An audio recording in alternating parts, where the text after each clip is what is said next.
Mungu hababaiki na nguvu ulizo nazo, anababaika kama ndani ya moyo wako kuna imani thabiti, kuna imani ya kweli ambayo haiogopi milima, haiogopi mabonde, haiogopi vita, haiogopi starehe. Mambo yakija yanapelekwa msobe. Haleluya, Bwana Yesu asifiwe. Mungu alipotazama kwa wale jamaa, wanasema hapa tulipo kuna njaa, na tukikaa hapa kuna njaa, tukienda kule kuna njaa, lakini namna gani tufanye? Haleluya. Biblia inasema wale jamaa wakaenda.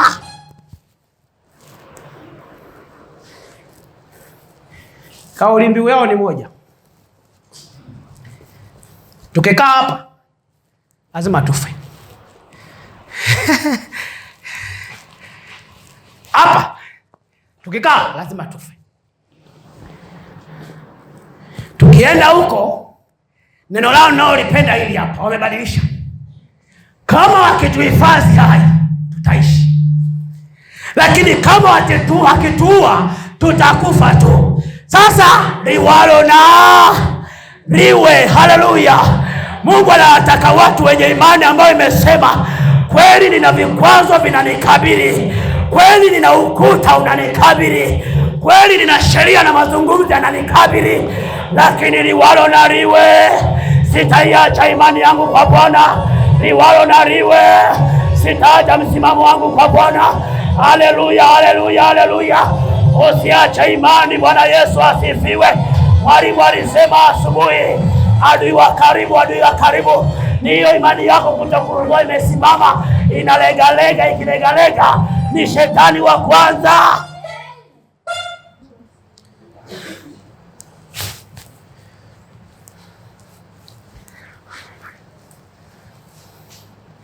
Unisikilize.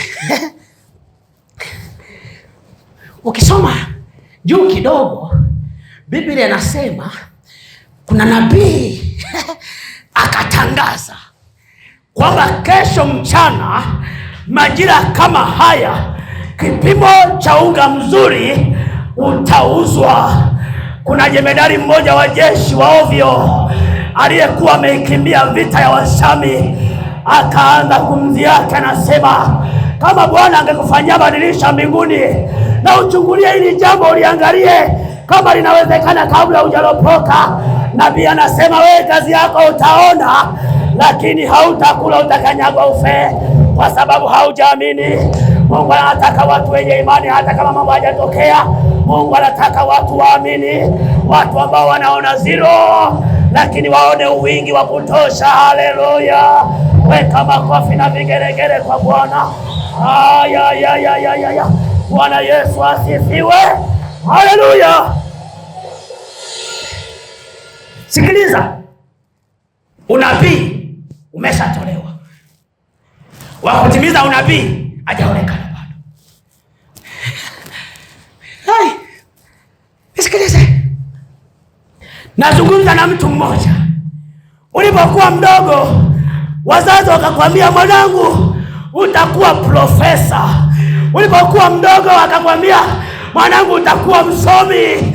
Ulipokuwa mdogo watu wakakwambia wewe ni mtumishi mzuri. Najua unafika wakati huu ukichunguza mambo hauyaoni, lakini wacha nikwambie, ulikuwa ni unabii. Simama utimize kwa Bwana. Haleluya. Wewe ndio utakayetimiza huo unabii. Haleluya. Wewe ndio utakayetimiza huo unabii. Haleluya. Sema amina kubwa kama unanielewa. Glory to God. Haleluya. Bwana Yesu asifiwe. Kweli walisema wazee. Nakumbuka mwaka 2012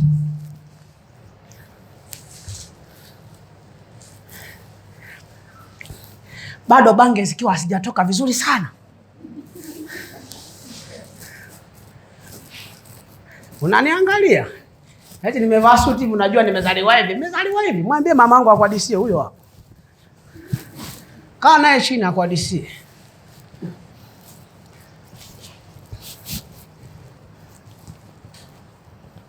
Yeye mwenyewe ameshangaa. Yeye mwenyewe kwenda nyumbani nimeokoka, asema umeleta uchulo wa kwanza, leo yuko hapa tunacheza wote. Anambia mama cheza. Tunaserebuka. Haleluya. Bwana Yesu asifiwe. Sasa nilipokuwa nimeokoka miaka ile, nimekutana na profesa mmoja anaitwa Profesa Mega. Alikuwa ni mchungaji wa kanisa hili ambao anachunga sasa. Yule mchungaji tumekaa maeneo nyumbani kwake kule chini uwanja wa wanachuo. Tumekaa tumeegemea gari lake baluni, anasema, "Jovi, ninakuona utakuwa mhubiri mkubwa sana." Mimi nilikuwa najiuliza, nakuwa mhubiri kutoka wapi mpaka wapi? Nakuwa mhubiri lini mpaka lini? Lakini kwa siku zinavyoendelea, ninamuomba Mungu kwamba ule unabii utimie. Haleluya. Na utatimia tu, maana nimekusudia kutembea na Bwana. Haleluya. Nimekusudia kuongozana na Bwana zaidi ya leo, zaidi ya jana, zaidi ya juzi. Haleluya. Weka makofi na vigelegele kwa Yesu. Haleluya. Inawezekana. Haleluya. Wewe ni nabii wa maisha yako mwenyewe.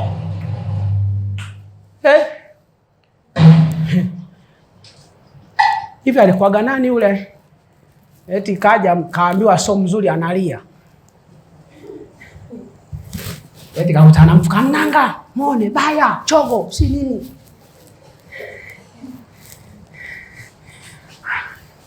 Kaja hapa, nimemwangalia. Kasema bado hujajielewa. Wewe ni mrembo. Wewe ni beautiful. Haleluya. Bwana Yesu asifiwe. Mimi nataka niseme na wewe, kuwa nabii wa maisha yako. Haleluya. Wakoma walisema acha tufe tu, kama atatuua wacha atuue, lakini maadamu kuna chakula hatunyamazi. Ngoja nikwambie, wakati mwingine watu wanasema huko kanisani tutakutenga, wakati ndio njia ya kwenda mbinguni. Waambie, mkinitenga nampata baba Yesu, nampata mama Yesu, nampata mjomba Yesu, nampata kaka Yesu. Atasaidiana mimi mipango. Haleluya. Bwana Yesu asifiwe. Mshangilie Yesu kwa makofi na vigelegele mchana wa leo. Yesu bado anataka wewe uende ukafanikishe mambo. Yesu bado anakutazama wewe, mambo yachomoke kwenye ukoo wako. Haleluya. Ni wewe.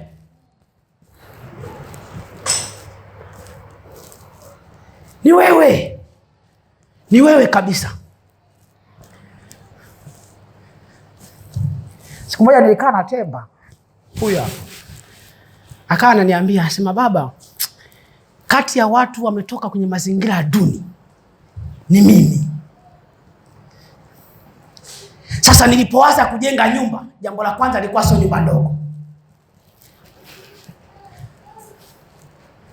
Kwa nini?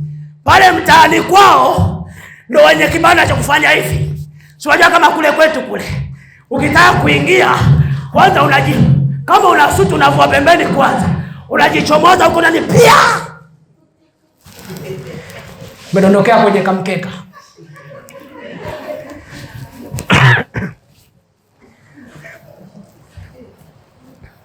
Mambo ya kupro, unajua kupro wewe? Mungu atusaidie. Asa akasema jambo la kwanza nitajenga nyumba kubwa. Jana ananionyesha 5 ya mbali. Bwana Yesu asifiwe. Mimi nataka watu kama wewe ujue. Wewe unakuwa na maono ya kutaka kumkamata simba kwa kamba buibui.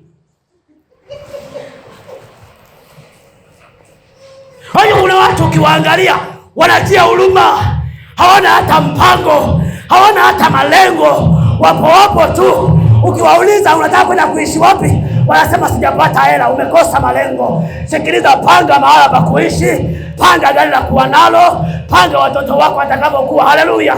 Bwana Yesu asifiwe. Alafu Mungu akitazama umeanza kuisimamia, anasema ninakwenda na wewe umo, natembea na wewe umo, ili ukalete heshima ya Bwana uko mtaani. Haleluya.